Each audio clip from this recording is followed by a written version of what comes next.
One day I thought, what if there was a story where the characters, SpongeBob and Patrick, go on a journey and they end up on the surface, which would be not only technically more ambitious, but also just conceptually, you know, that it would kind of bring them into this other reality.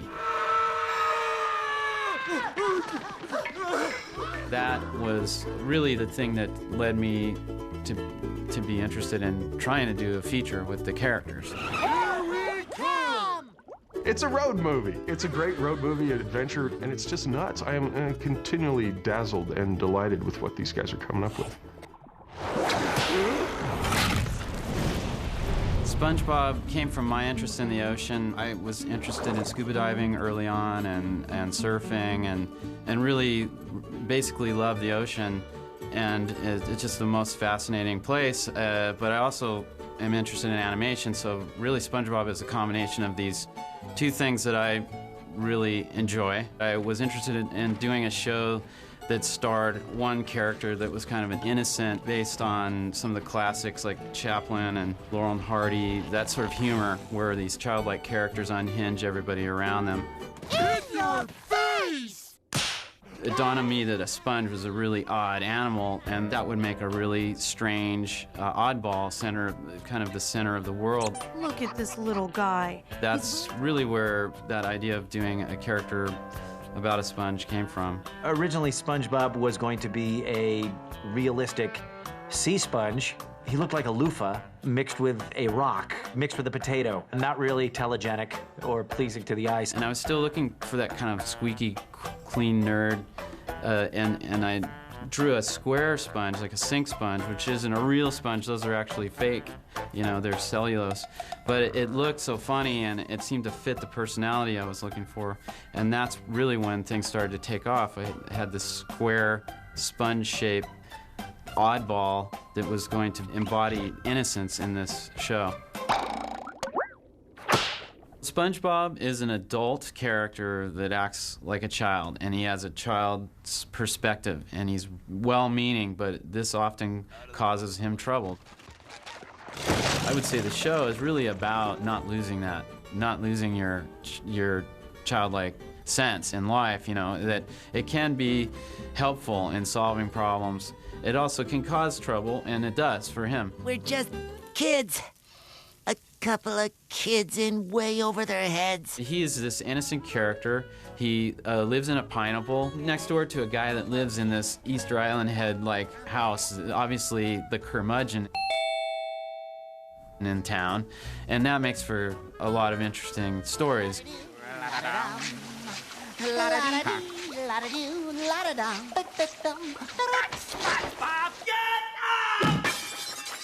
I am Roger Bumpus, and I play Squidward J. Tentacles. He's more of an adult, tries to be at least. I listen to public radio. He's an octopus, but they call him Squidward. I've never understood. I guess Octoword just didn't work for a name, though. But he is a kind of, I always likened him to the Mr. Wilson to SpongeBob's Dennis the Menace. Too bad SpongeBob's not here to enjoy SpongeBob not being here. To me, there's something just so funny about that Jack Benny, loyal to nobody character that Roger Bumpus does such a great job of playing in Squidward. Mr. Krabs! Oh no, this is terrible! Who's gonna sign my paycheck? Squidward has a bicycle, and I personally ride a certain type of bicycle, a recumbent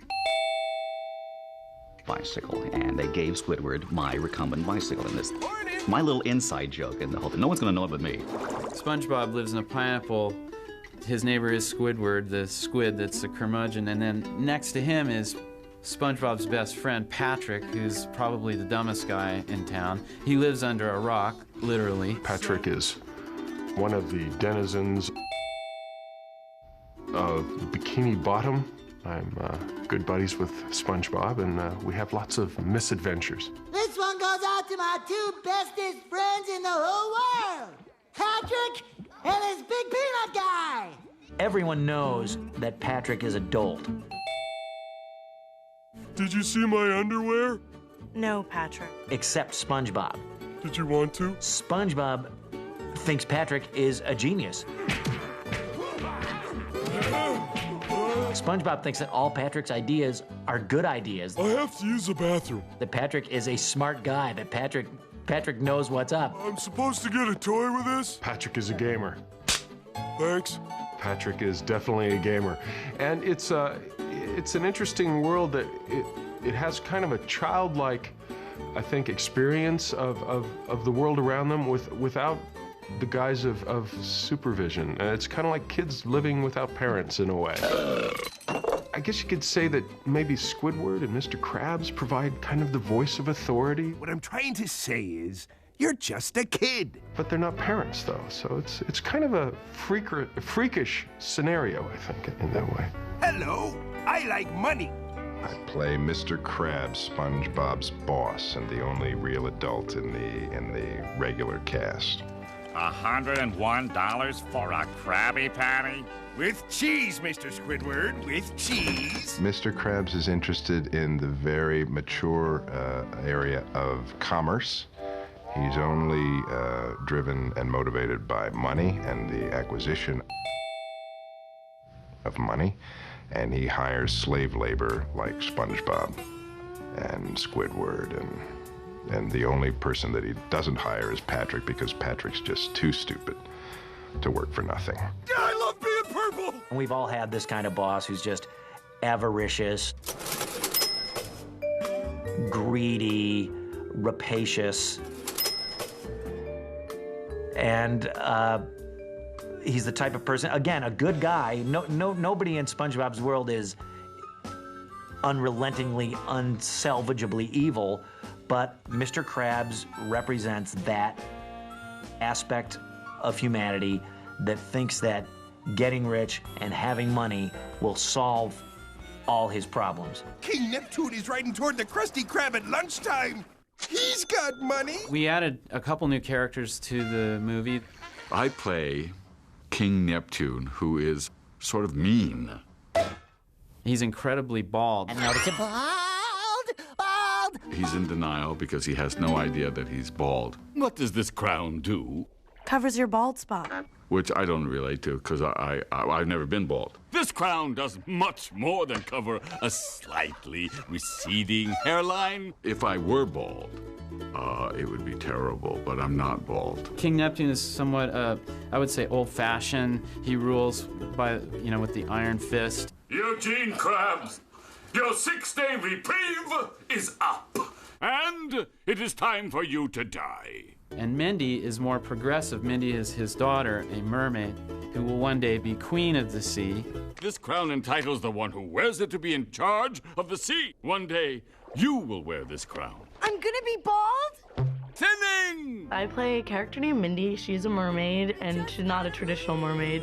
She's very independent, and she's very strong-willed, and she's very, she's a good person. She's got a good heart. And she's kind of just like a regular kid, I guess, except for she's got tail fins. Daddy, please, I think you're overreacting. Silence, Mindy! My dad's this sort of tyrannical, kind of a very pig-headed, sort of big iron-fisted force. And my character's like, oh, come on, Dad, like, can't you just try a little bit of, like, compassion for once? That would be nice. Can't you just try to feel something for these little sea creatures? And he's like, no, Mindy, no. There is nothing else I can do. You can give SpongeBob and Patrick a little more time. Except give SpongeBob and Patrick a little more time. Nobody in SpongeBob's immediate circle of pals is a bad guy or an evil person. Plankton, on the other hand, is evil to the point that he sees being evil and taking over the world as his manifest destiny. I'm busy planning to rule the world! I'm Mr. Lawrence, and I play Plankton on SpongeBob SquarePants, huh? Pretty good. It's a good gig. The helmets can't handle this level of rock and roll! Plankton is about this big, little cyclops. And yeah, he's got a little bit of a Napoleon complex, I'd say. This monument celebrating my glory isn't gonna build itself. It's almost like he can't help it. He has this ingrown need to just take over the world and rule everything. He knows what's best for everybody. He's smarter than everybody. I guess in some ways he's like Squidward with a little more motivation. Anything that drifts is considered plankton. I think it's Greek for drifter, the word plankton. So he is a specific plankton known as a copepod, which is a really common small crustacean. And he's even designed to be similar. He has 2 antennae and 1 eyeball, which certain varieties have 1 eye. They're just like they are a cyclops. Nothing can stop me now! He runs a business, also like Mr. Krabs, a fast food business called the Chum Bucket. I've never even had 1 customer! But his food is awful, and so no one will go there. I love the character because he really is smart and he really does know his stuff, but unfortunately he's so, you know, caught up in what he wants, that he wants to destroy things, and he's really just mad that he can't, you know, his fast food place won't go. If only I could have managed to steal the secret to crab success. The formula for the Krabby Patty. Oh. Then people would line up to eat at my restaurant. He wants to steal the secret formula to the Krabby Patty, or for the Krabby Patty, and which is a ridiculous thing to even care about anyway. Well, I'd like to hang around, but I've got Krabby Patties to make. I'll be with my daughter and her friends, and they'll say, "Is it true that you're in the SpongeBob movie?" And I go, "Yeah, I have a voice of one of the people in the SpongeBob movie. I do one of the characters." And they say, "Who do you play? Who do you play?" Name's Dennis. I've been hired to exterminate you. Who works for Plankton? And as soon as I play Plankton, they're all like, "Ooh, Plankton." Plankton was very specific. Plankton? You know, ooh, we hate Plankton.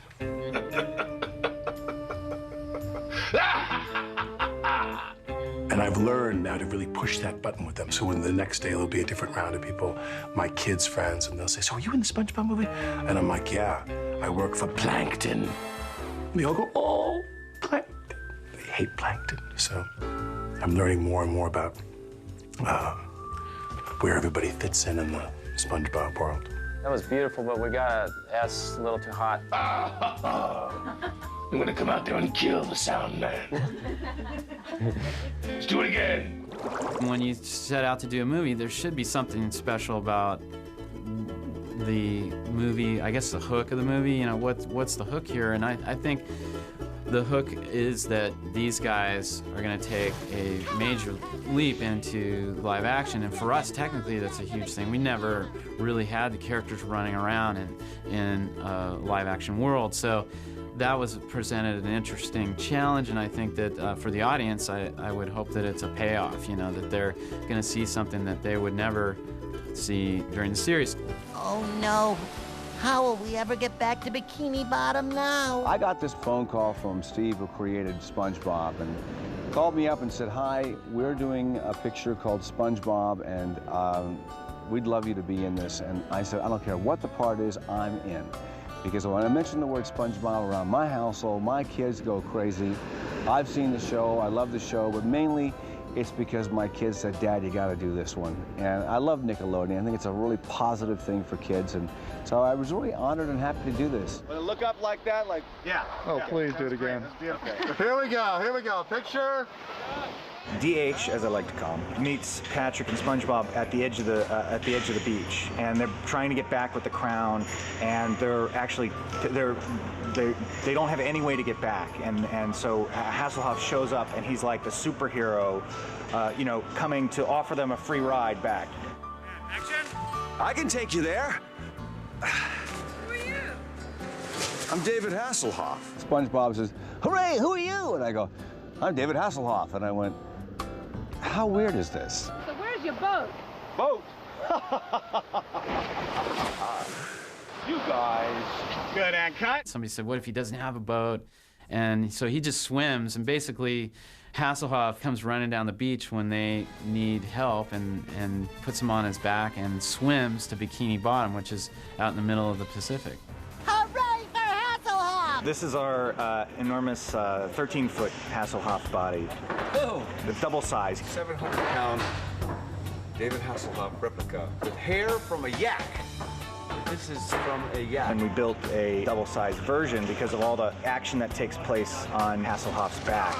Go, Hasselhoff! And we didn't want to ask Hasselhoff to lay in this position for 2 weeks straight while we filmed macro photography on his back. Action! Once Hasselhoff is bringing SpongeBob and Patrick back to Bikini Bottom, and he's cruising along like a speedboat. They're actually riding on his back, and Dennis shows up, and there's a whole fight sequence on the back, goes all up and down the legs, like as if it's a fight on top of a train from an action movie, and like SpongeBob's in danger of falling off into the water, and so there's all these great shots looking down the legs, and all these amazing shots that we couldn't have gotten with an actor.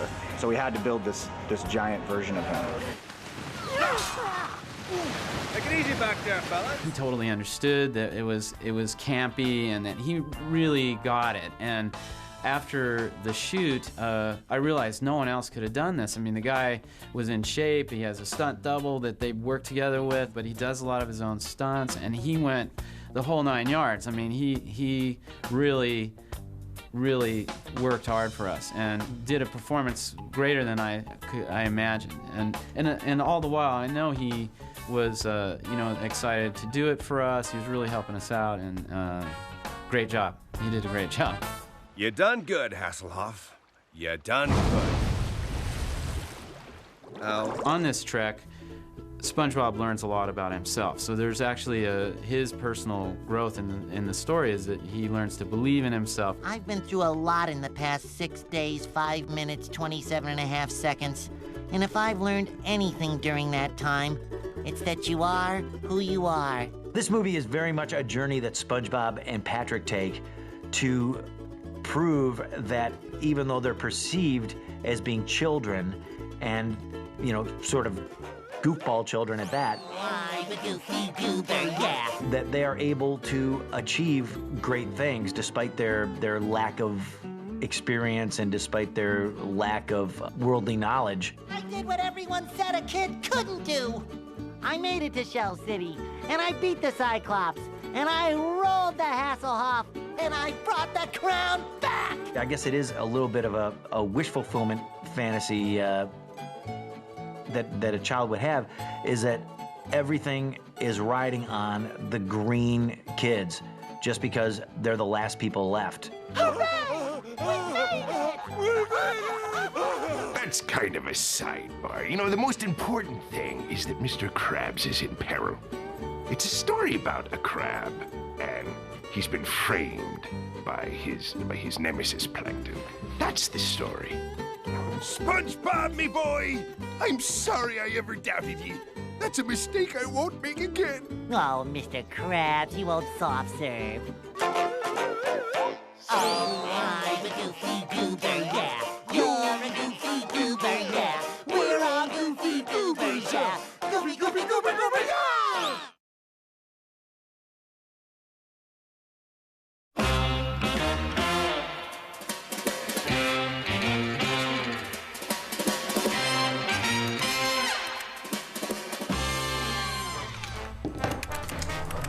Are we set, guys? It's the last one. All secure? Sounds great. Let's go diving. Michelle! What is it, kids? What's going on? Can you help us find where SpongeBob SquarePants lives? But we can't find Bikini Bottom. You mean somebody lost a Bikini Bottom? Bikini Bottom is where SpongeBob SquarePants lives. SpongeBob? I never heard of SpongeBob. I've heard of a tube sponge. And I've seen a vase sponge. There are barrel sponges, too. Of course, but there is no SpongeBob. We've seen him on TV. Let's get to the bottom of this. This is Jean-Michel Cousteau. Is this Steven Hillenberg? Well, Steve, I hear you have discovered a new sponge species called Bob SquarePants. I want to see it. Oh. You created SpongeBob, and to see him, I have to turn on the TV. Well, let's have a look. Ah, so this is Bikini Bottom. And this guy's SpongeBob, Jean-Michel. Quite a happy-go-lucky fellow. Yep, he's always a kid at heart. Well, Steve, the sponges I've seen over the years don't have this personality, so to speak, and they don't resemble a square kitchen sponge. But they're not just blobs either. They're full of energy and keep busy. When I created SpongeBob, I took a lot of creative license. A main character just staying in one place that looks like a blob isn't very exciting to watch. True, but sponges are important. They are the filters of the sea. Some long and narrow, some short and fat. They can get bigger than 2 feet in diameter. These creatures have been cleaning our oceans for over 540 million years. And our bathrooms. Well, most of the sponges we use in our homes don't come from the ocean anymore. Right, those are fake sponges made out of cellulose. I always think of SpongeBob as being a real sponge. He's just square. And sponges have quite an appetite themselves. I'll say, SpongeBob can't get enough ice cream. True sponges filter food from the water. They aren't picky. They go with the flow. Sponges are really odd animals. I mean, most people think that they're plants. I think they're so unusual and special. In fact, researchers believe that chemicals in sponges may cure cancer and other diseases. This is SpongeBob's best friend, Patrick Star, as in Sea Star. Glad to hear you call him a sea star, not a starfish. Sea stars are animals related to sea urchins, not fish. They have tube feet that act like tiny suction cups. Hey, I didn't see any there on Patrick. Do you know how long it would take to draw all those feet, Jean-Michel? Okay. At first glance, sea stars seems like harmless slowpokes, but don't let them fool you. Well, that was the inspiration for Patrick. Sea stars seem kind of dumb and slow, but in reality, they are very active and aggressive. When a potential meal is at hand, some chase their prey, fight, even run away. Yeah, they're incredibly mobile.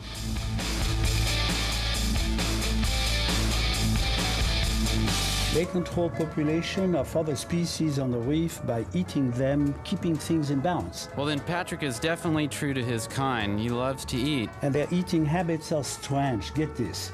They can poke their stomachs through their mouth and digest their prey outside their bodies. Ooh, sounds pretty messy. Don't try this at home, kids.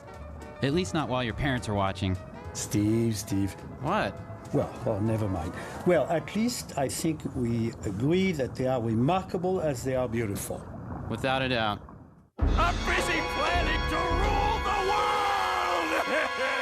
This is Plankton. He's based on an actual plankton called a copepod. You know, Jean-Michel, the little crustacean with 2 antennae and 1 red eye. There certainly are enough of them to rule the world. Billions and billions of them.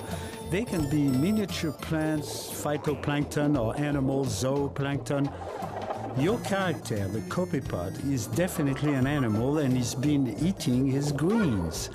Plant plankton are tiny and at the very bottom of the food chain, the grass of the open sea. Zooplankton can be tiny or big like jellyfish. From what I understand, the word plankton is Greek for drifter. Yes, but the most part, plankton are drifters transported by currents, but some can swim all the way from the depth to the surface. Well, what's fascinating to me is that some animals are plankton when they're very young, you know, larvae, and then they grow up to be larger animals or plants and are no longer plankton. That's true. I really love how some of them look like they come from another planet, too. Especially the gelatinous zooplankton, perhaps the most delicate life form in the ocean. Practically living water that even glows in the dark. Living water, I like that. Well, some of my favorites are the ones that make webs. Well, my favorites are the ones that look like they're from another planet. Strange as they may be, they're like us, resident of planet Earth. Hello, I like money. I see, you also created a crab character. Let me guess, does he have a crabby personality? Almost. He's more salty than crabby. This is Mr. Krabs, and like real crabs, he's very opportunistic. Well, right away, you can see that crabs are like big insects. Their skeleton is on the outside, so if they want to grow, they shed their outer skeleton, and voila! A newer, bigger one is underneath, like getting a new suit. In the case of Mr. Krabs, a cheap suit. They walk sideways and they can live on land and in the sea. So whether it's high tide or low tide, they're pretty much covered, right? Funny you say that, Steve. Some love to decorate their bodies with seaweed, rocks, live sponges, and anemones, even trash. Mr. Krabs decorates himself with dollar bills. Hermit crabs need more protection, so they look for empty shells like snail shell to move into. They carry their home on their back wherever they go. Hey, there's a crab eating a sponge. And doesn't seem to mind the bad taste. There are really all sorts of crabs, big and small, fat, and even some with very thin, spiny, long legs. I'll have to use this one for a future character design. You could call it stringy, skinny. Hey, can I use that? Sure. Oh, no, this is terrible. Who's gonna sign my paycheck? Jean-Michel, this is Squidward the octopus. He's SpongeBob's grumpy next-door neighbor. I like the octopus for this character because they have such a large, bulbous head, and Squidward thinks he's an intellectual, so of course he's going to have a large, bulbous head. But he only has 6 legs. An octopus has 8. I knew you were going to catch that. You know, it was really just simpler for animation to draw him with 6 legs instead of 8. Well, both squid and octopi are cephalopods, meaning head-foot. They are the intelligent masters of camouflage. They have excellent eyesight, squeeze through tiny holes, and some use ink or venom for defense.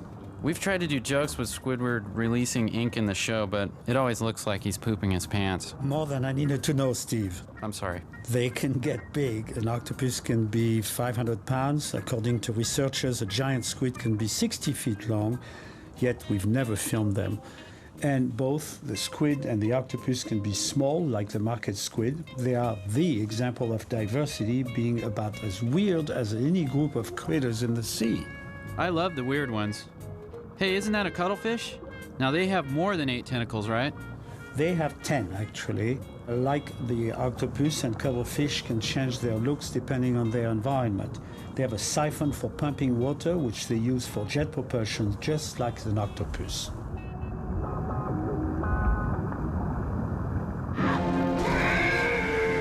Wow, this doesn't look good.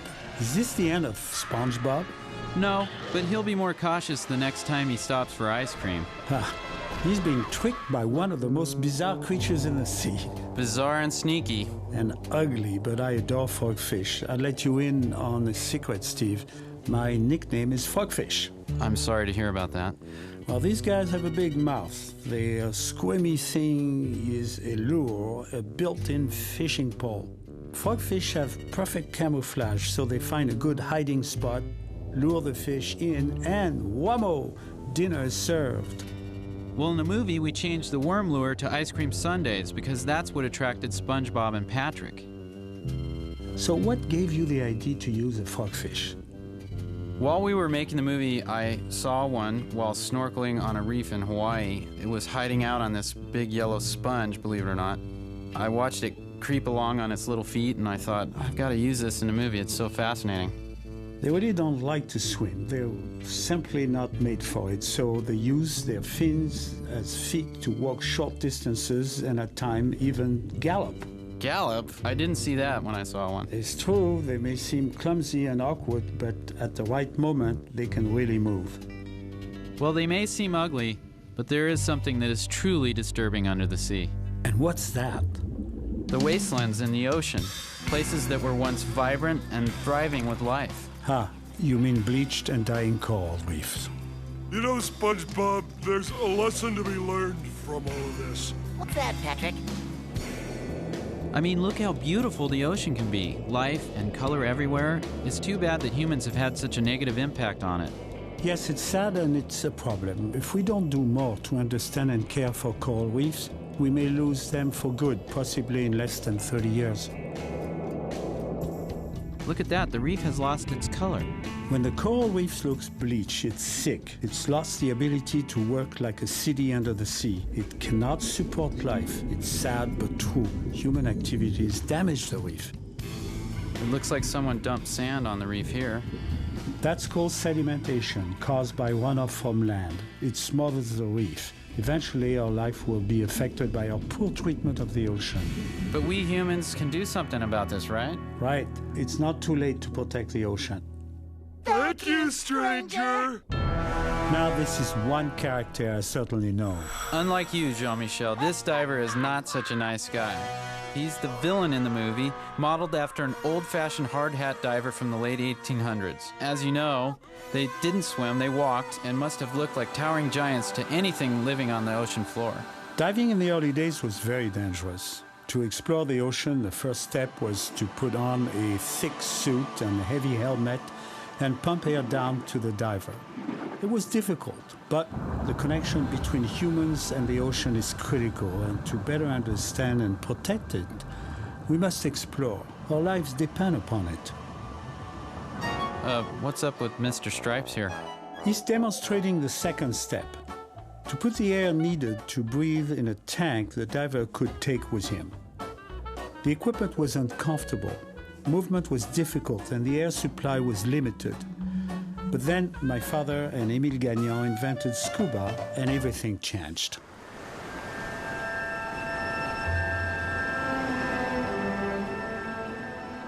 Divers today enjoy advanced diving equipment that makes diving and working underwater safer and more comfortable.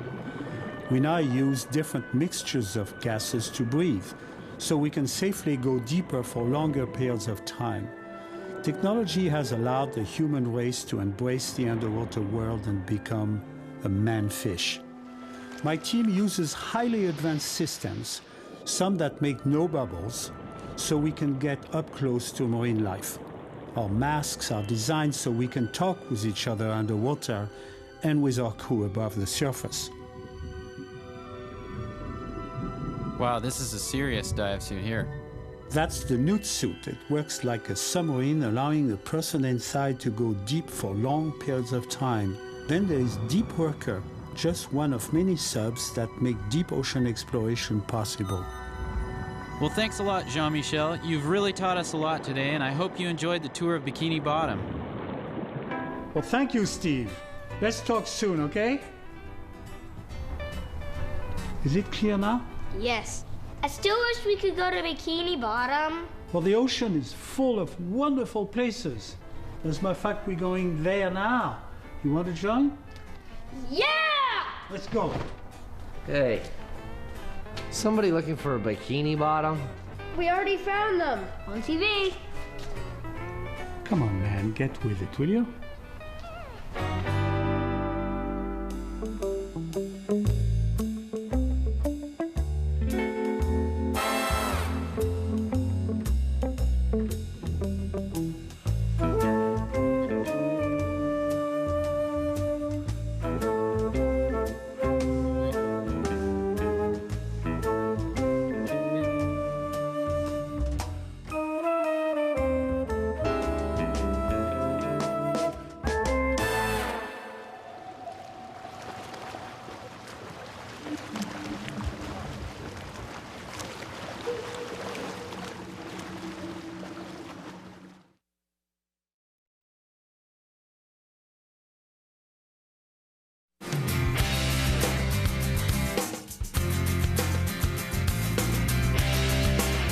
I love just about everything about the beach. It was a really part of my childhood. It was a place to meet friends and socialize and have fun in the surf and on the sand. I'll tell you, what's not to love about the beach? The beach is one of those places I think that it's impossible to not have a great day at. You come down here and the sand is warm and the water is cool. And you can stand at the edge and think that it goes all the way to China and all the way to Africa and it goes around the world. Oh no. How will we ever get back to Bikini Bottom now? Approximately 2/3 of our nation's population lives within 500 miles of the beach, so all the pollution and runoff and sometimes toxic materials end up in our beach and coastal waters. You can come down and go swimming in the ocean, and in some cases get sick just from going in the water. Ew. Everything that we do has a cause and effect. So when someone dumps something bad in a drainage in the mountains, it washes down and empties out into the ocean. Off of the Mississippi River in the Gulf of Mexico, there's what they call a dead zone that's the size of New Jersey. This is an area where there's nothing living anymore.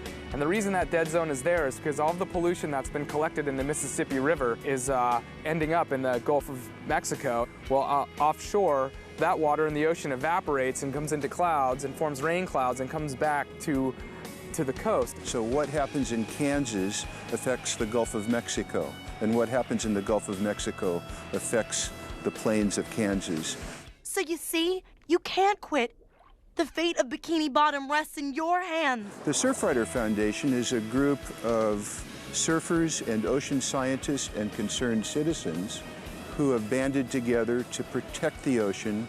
What we try to do is address things such as water quality, beach access, and beach preservation to make sure that for generations to come we have plentiful beaches, safe beaches for people to go to. You're just a kid. But I'm not a kid. I can do it. The most important thing, if you want to become an involved person in saving the ocean, would be to become informed and understand what the issues are in your area, and then begin to contribute to making it better. By using less toxic herbicides and pesticides and cleaners in their house, making sure that their cars aren't leaking oil. All these little things add up to cause the problem, so each of us can take these little steps to protect the environment. And that makes a big difference. If everybody did that, our beaches would be a whole lot cleaner. SpongeBob, me boy! I'm sorry I ever doubted ye. That's a mistake I won't make again. For a long time, we sort of believed that the ocean was so big that we couldn't really affect it. And now we're realizing that on the global scale, we're having impacts to the ocean environment. And that's unfortunate. The good news is that there's an increasing awareness about these problems and people being more conscious about pollution issues, about coastal development, and really recognizing that we need to pay attention and cherish our coastal environments and not take them for granted.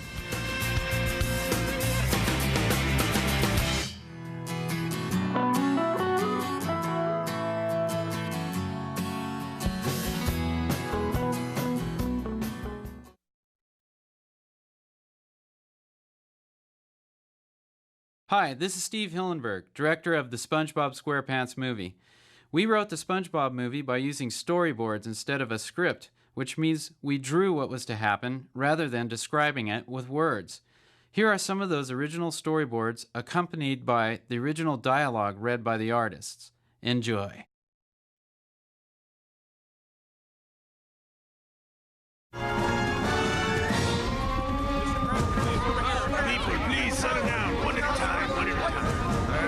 Situation in there I'd rather not discuss until my manager gets here. Look, there he is!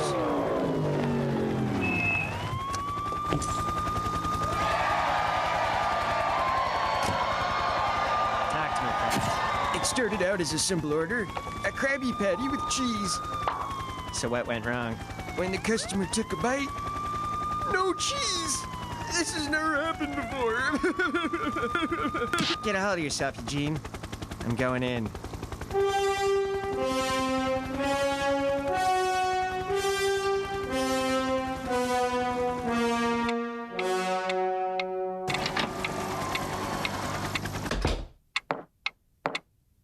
Who are you? I'm the manager of this establishment. Everything's gonna be just fine. I'm really scared here, man. You got a name? Phil.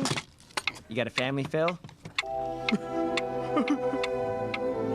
Come on, Phil, stay with me. Let's hear about that family. Yeah. I got a lovely wife and 2 beautiful children. That's what it's all about, Phil. I only got one shot at this. Gotta have the right tool for the job. Bingo. Now I want you to do me a favor, Phil. What? Say cheese.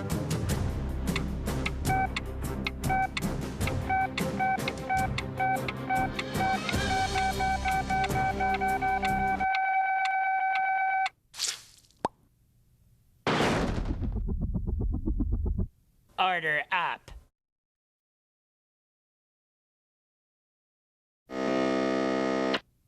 Hooray! Gary, I had that dream again!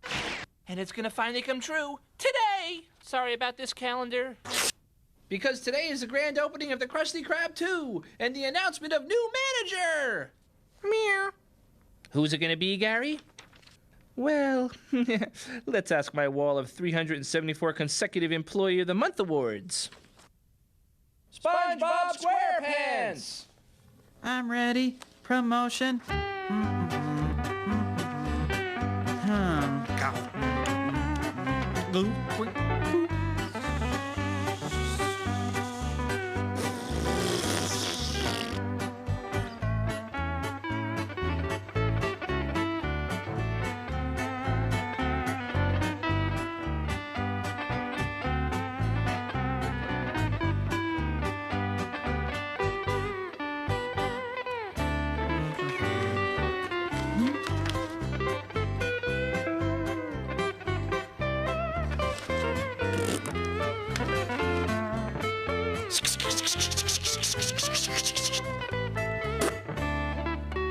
Cleanliness is next to managerliness. Oh, I'm a goofy goober, yeah. You're a goofy goober, yeah. We're all goofy goobers, yeah. Goofy goober,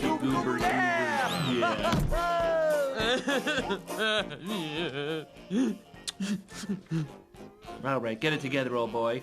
I know, I'll just stop thinking about it. Hey, you know, I actually feel a little better. I don't even remember why I was sad. Hey, it's the new Krusty Krab 2 manager.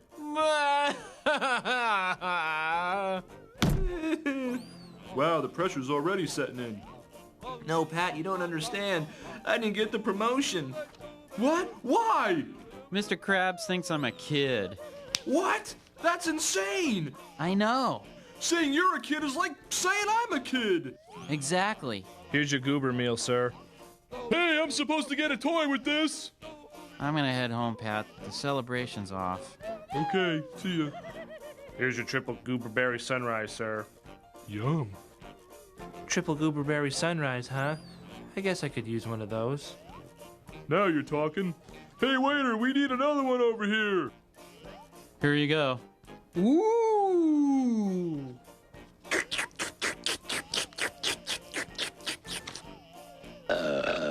Oh boy, Pat, that hit the spot. I'm feeling better already. Yeah. Bartender, let's get another round over here.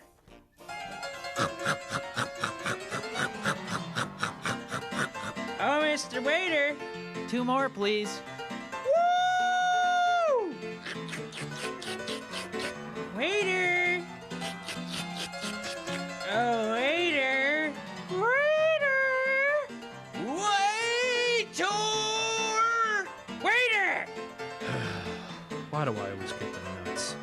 All right, folks. This one goes out to 2 of my bestest friends in the whole world. Patrick and this big peanut guy. Let me hear you, people. Mommy, can we go now? I thought you'd never ask.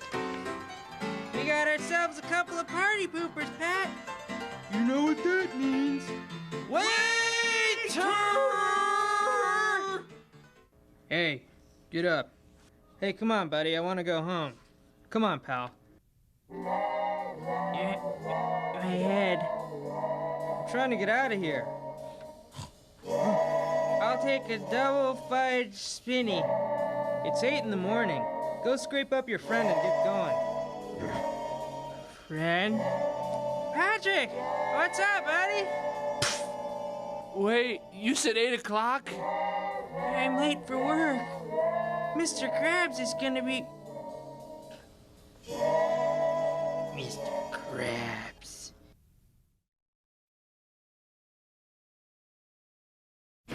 I know. I'll go in and create a distraction, and you get the key. Oh, wait, I want to do the distraction. Okay. I guess it doesn't really matter who does the distraction.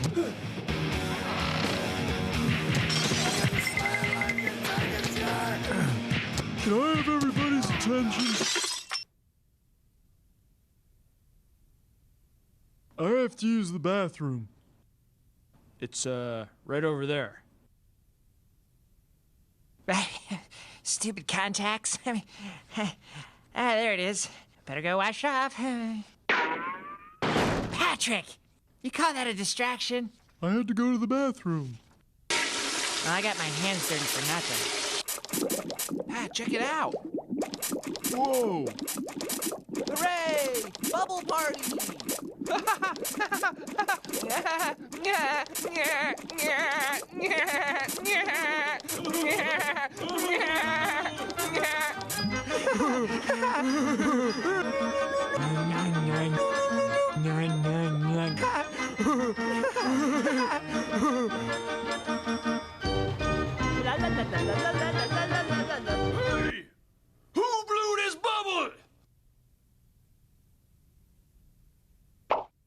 You all know the rules? All bubble-blowing babies will be beaten senseless by every able-bodied patron in the bar. That's right. So who blew it? So, nobody knows. Maybe it was. Shut up! I'm gonna find out who did it. You! We're on a baby hunt. And don't think we don't know how to weed them out. DJ, time for the test.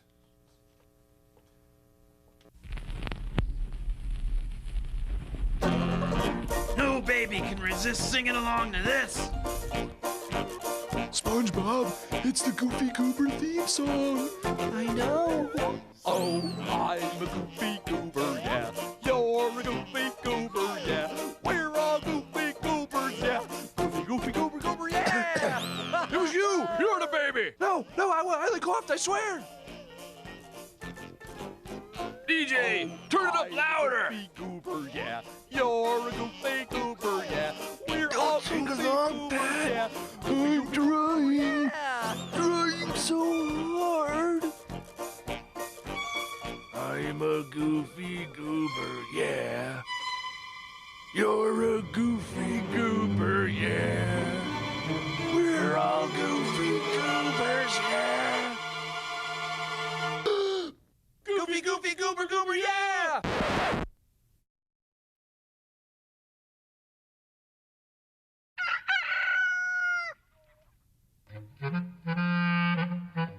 Too bad SpongeBob's not here to enjoy SpongeBob not being here.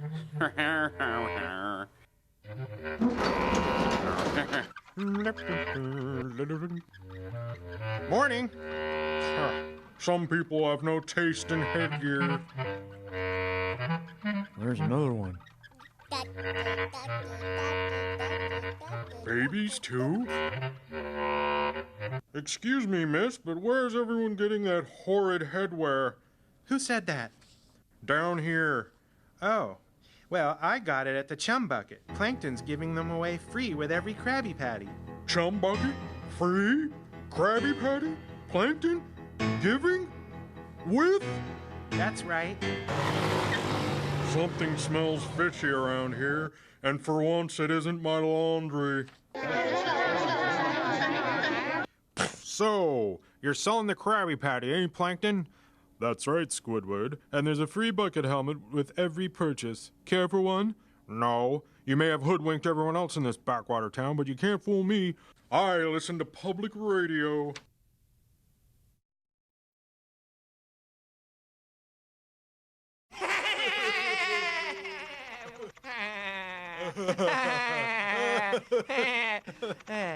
Come on, Pat, one more time. Okay.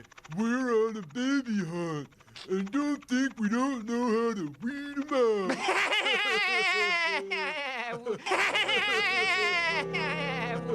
Weed him out.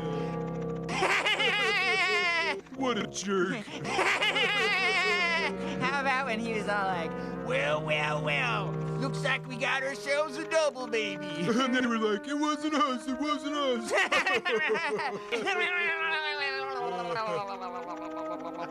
Whoa, Brad's getting kind of bumpy here. You know, SpongeBob, there's a lesson to be learned from all of this. What's that, Patrick? A bubble-blowing double baby doesn't belong out here in man's country. Yeah. Wait, we blew that bubble. Doesn't that make us the bubble-blowing double baby? Look, free ice cream! Whee! Oh, boy!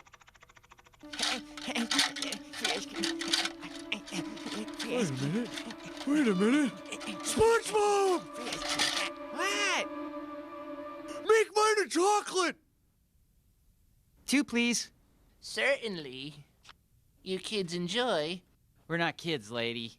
Okay, Pat, let's... you can let go now. I said let go, please. What is this?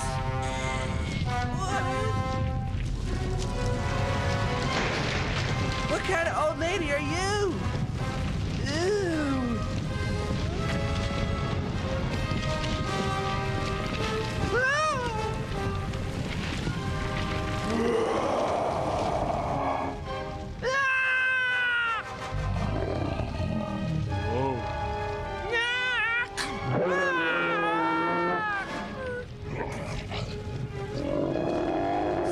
on, Patrick!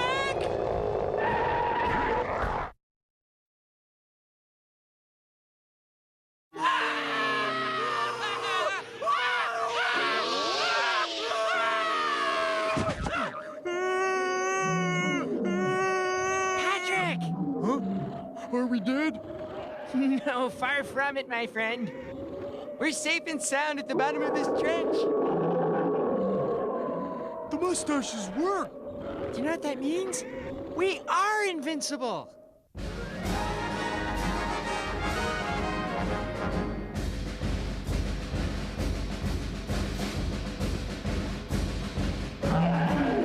Now that we're men, we can do anything. Now that we're men, we are invincible. Now that we're men,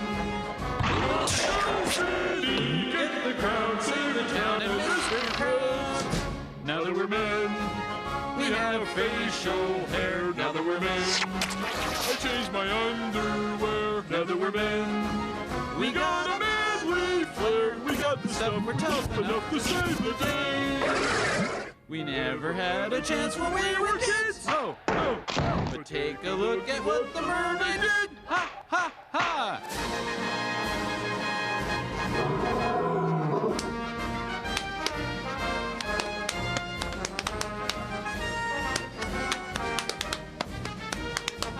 Yeah, go Pat.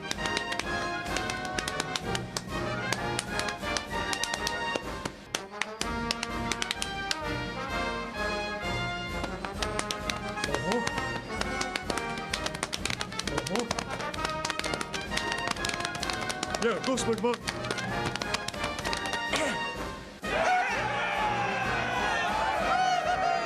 Now that they're men, we can't bother them. Now that they're men, they have become our friends. Now that they're men, they'll be a happy end. They pass the test and finish the quest for the crown.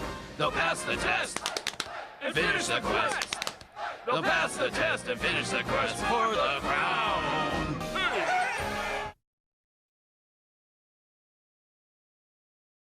This doesn't look too good, Patrick. You mean we're not gonna get the crowd, save the town, Mr. Krabs? I don't even think we're gonna be able to save ourselves, buddy.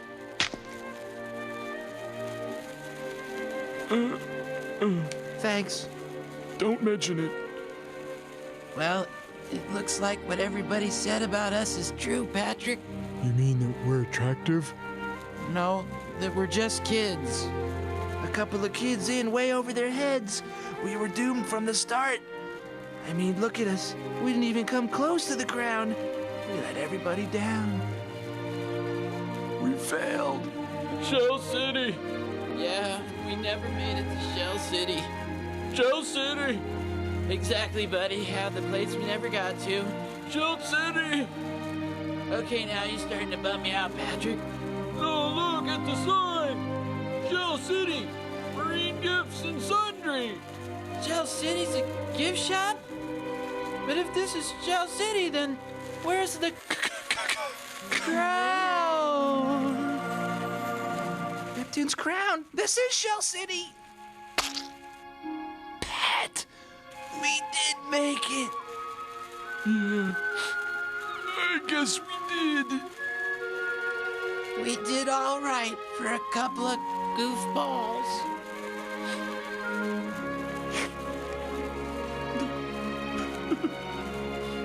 I'm a goofy goober, yeah. You're a goofy goober, yeah. We're all goofy goobers, yeah. Goofy, goofy, goober, goober, yeah.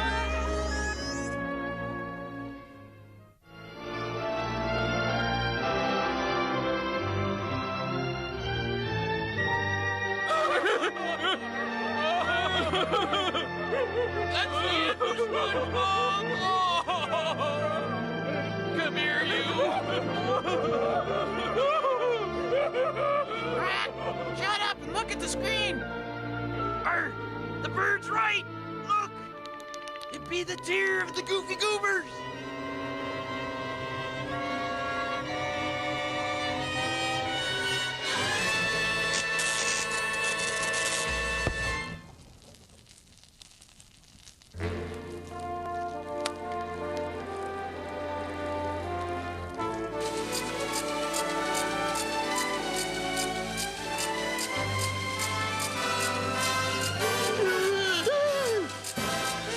We're alive!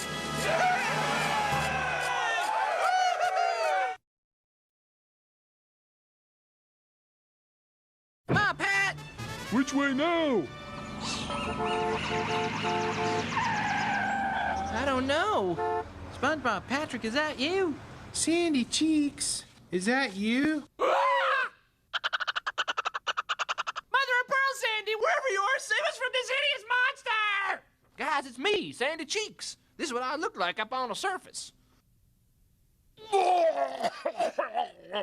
Sorry, Sandy, you look so, different.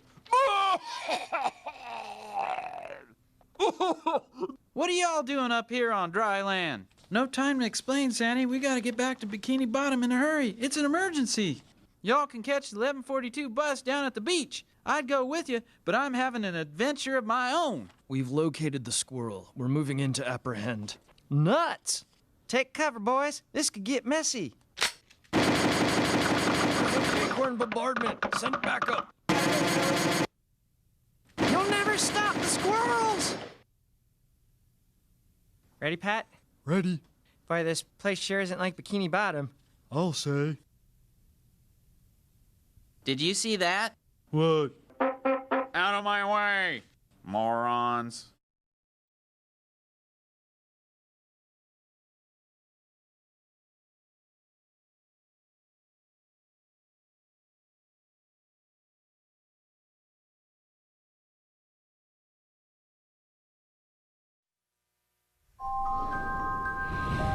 At times, the world can seem an unfriendly and sinister place. But believe us when we say that there is much more good in it than bad. And what might seem to be a series of unfortunate events may, in fact, be the first steps of a journey.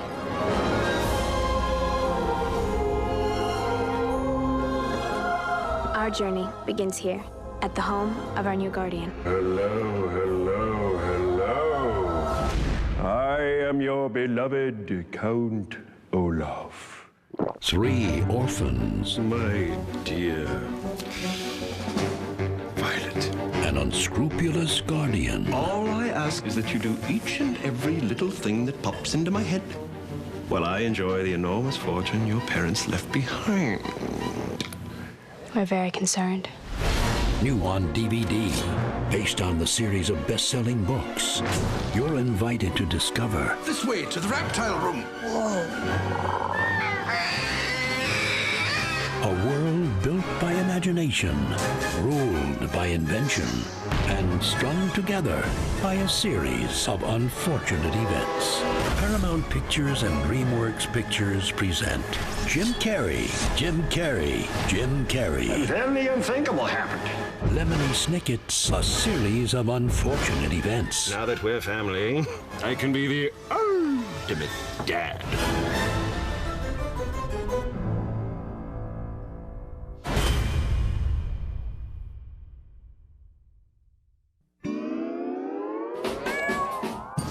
SpongeBob SquarePants, SpongeBob SquarePants, second season, SpongeBob second season, SpongeBob second season, now on DVD, complete second season, are you ready? Are you ready? SpongeBob second season, all your favorites, complete second season. Complete second season, SpongeBob second season, SpongeBob second season. It's got special features, yeah, it's got special features. SpongeBob second season, that's SpongeBob second season. So catch the dance fever and look for the complete second season of SpongeBob SquarePants DVD box set. And don't forget that season 1 is also available right now.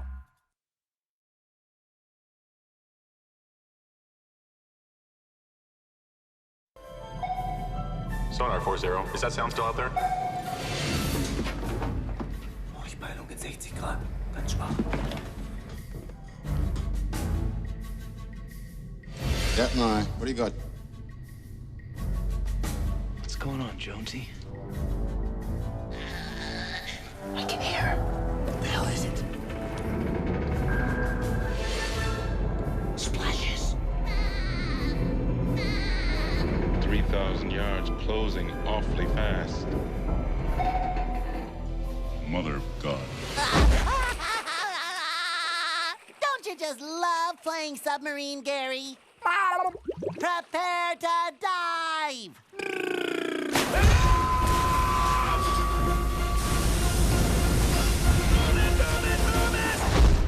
The SpongeBob SquarePants movie.